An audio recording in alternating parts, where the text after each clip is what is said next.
All right, today bear with me on my little whiteboard demonstration because it's going to help for people who are visual learners.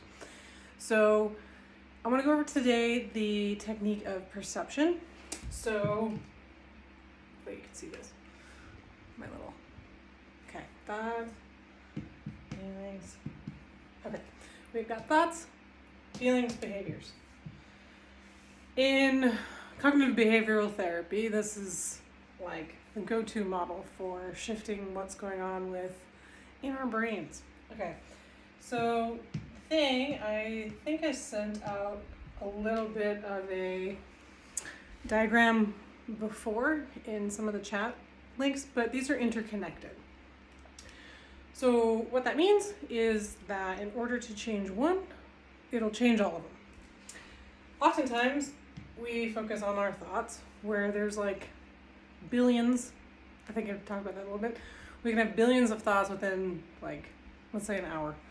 Not really a billion, but we have many, many thoughts, especially if we're anxious. This is just going to keep going up. So we know that we're feeling. So feeling can be like racing heart, jittery, can't sleep. Actually, sorry, can't sleep would be more like the behaviors. So feeling, let's say anxiety, racing heart, racing thoughts. Behaviors, that's where we might avoid specific situations. We don't want to put ourselves, like, let's say if you have anxiety, social anxiety, you would avoid people, you would avoid crowds, that's behavior. These two are the easiest to change, but it can also be hijacked if we redirect the thought process. Okay, so why am I bringing this up? So I think this is a really important technique when we're looking at redirecting our thoughts. So it's important because we have our lovely little eye here. This all shapes our perception of the world. Okay, so here's a technique to kind of show how this works. So internally, I want you to not think of a pink elephant. What are you gonna do? Instantly your brain is gonna think and pull up a pink elephant. So our brain isn't designed to understand the words like don't or like no. So we have to kind of harness it in a way that benefits us. So why am I bringing that up? When we have our internal thought process of don't be anxious, don't think of this, don't think of danger, your brain's going to go straight to thinking about those things. It doesn't necessarily understand that you're saying, hey, I don't like this and I don't want to focus on it. Please direct my brain somewhere else. It's going to be like, oh, this is important. Why are we bringing it up? Sure, let me focus on this. So that's internally. Internally, you want to shift the focus. So if you're feeling scared, anxious, unbalanced, like all the things are potentially coming up right now for many of us, you don't want to not tell yourself to not feel a certain way because then you're going to feel a certain way essentially. And then when you feel a certain way, this is going to affect our external world and perception. Move that a little bit. Okay. So an example of this is, I think many people have experienced this at some point where you want a specific car. You don't see it anywhere, and suddenly you see it everywhere. So this is a mechanism that happens in our brain where we're essentially telling our brain this is important, and so it's pulling from the external environment everything that is reinforcing that.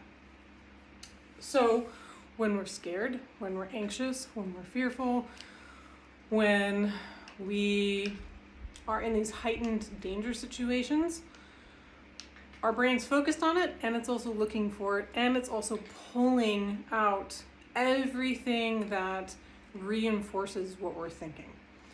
So this could be, if you're focusing on, let's say, a red car in your environment, you're only going to notice all the red cars. They were there before, but you weren't paying attention to it. Same thing for dangerous situations.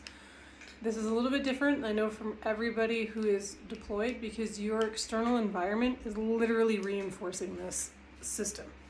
It's telling you, I'm not safe, this is dangerous, my life's being threatened, which is completely 100% valid. So I don't want to discredit that, because your brain is doing what it's supposed to. But if you're noticing it's putting you into this heightened alert state, you can try and shift it. So a lot of things we're going to teach is to grab hold of what we're thinking and redirect it.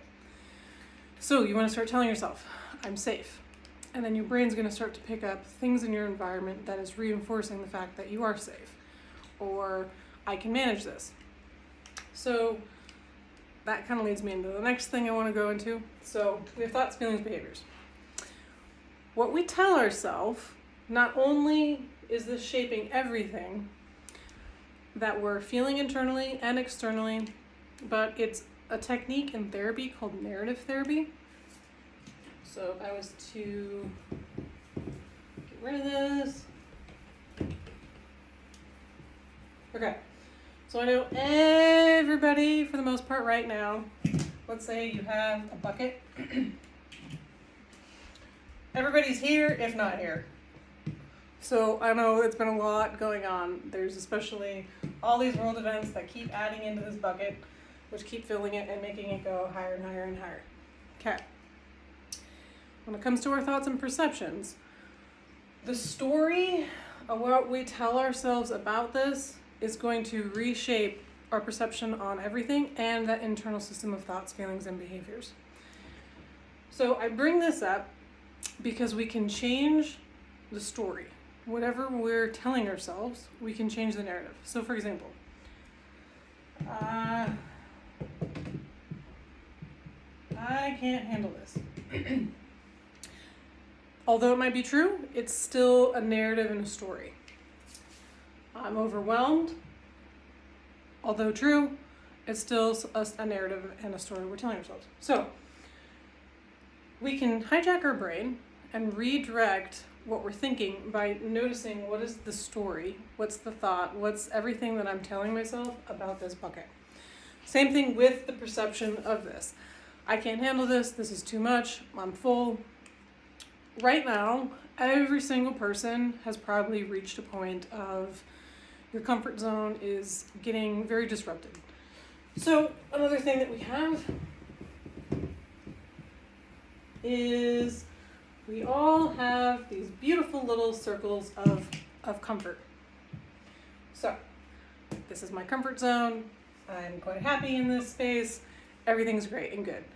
When we have life events that come at us, it asks us to expand our comfort zone. This doesn't feel good. This, for a lot of us, especially right now, we're all noticing that it kind of feels like I'm reaching my limit. There's a wall here. I don't really want to push past this. However, this is a situation we're all required to move through this. So again, the story you tell yourself, I can't do this, I'm over it, I'm overwhelmed, all of those things add to that perception block. So what we want to do is do some journal work and write down, what is your story? So what's the thing I'm telling myself?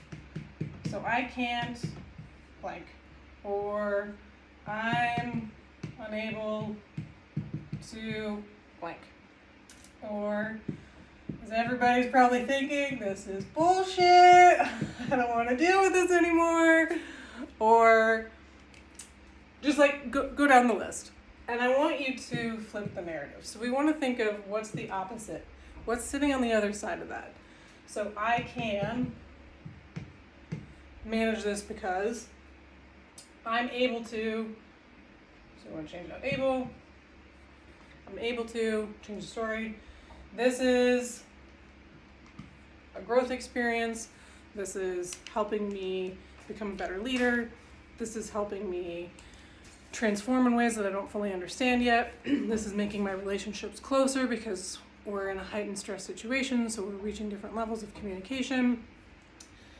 See what the story is and how to change it, and then see how that shifts your perception. So for people who are deployed, I'm going to think of some that's kind of probably more relevant to you.